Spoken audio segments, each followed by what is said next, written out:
Hi, folks. Josh Clark again. I am hoping you're enjoying this training for the RSA process.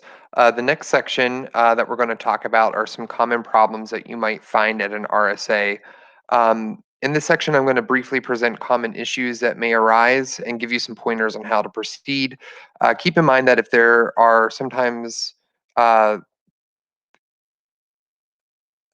Keep in mind that sometimes the recommendations that come from a steward won't be enough to really address stormwater and a professional is needed. That's absolutely fine. In those instances where there's significant amounts of water coming from a road or other property, water affecting a house or other infrastructure, especially their foundations, or a very large drainage area flowing onto a site, you should be prepared to connect the resident with stormwater professionals such as a landscape architect or stormwater engineers who are well versed in stormwater. Another option would be professionals trained by the Chesapeake Bay Landscape Professional Certification Course, or CBLPs. I mentioned them in an earlier recording. And resources to connect residents to these professionals are available on the RSA resource folder on the Stewards Only page.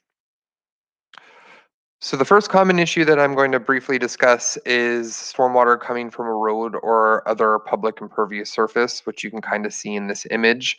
In this instance, it is best to determine exactly where the water is coming from.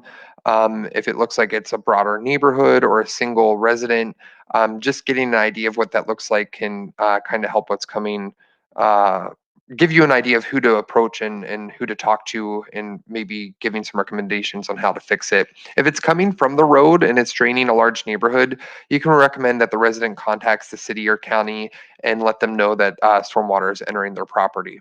At this point, too, it may also be a good idea to connect the resident with a landscape architect or a stormwater engineer who's well versed in these stormwater issues.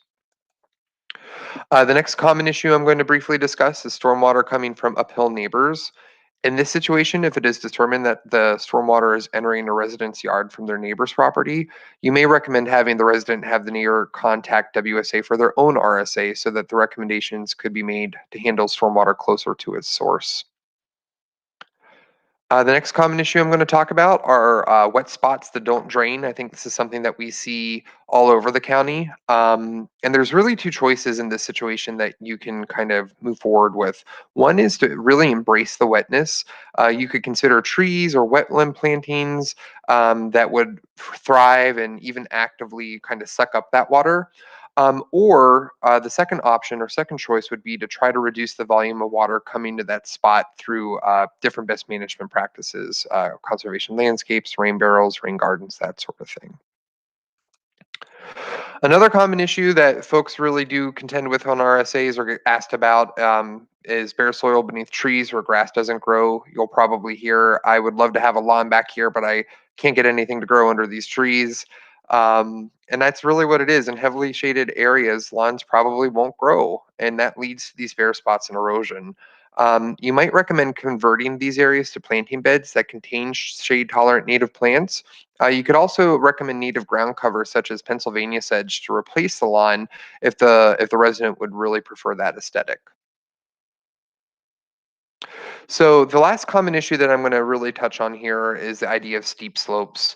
I just want to remind folks that if you encounter slopes that are greater than 10%, it is more than likely out of the realm of what a steward should be contending with. Connecting the resident with appropriate professionals is highly recommended when you really see steep slopes such as this one. This is the end of this recording. From here, we're going to be talking about the follow-up letter to our residents.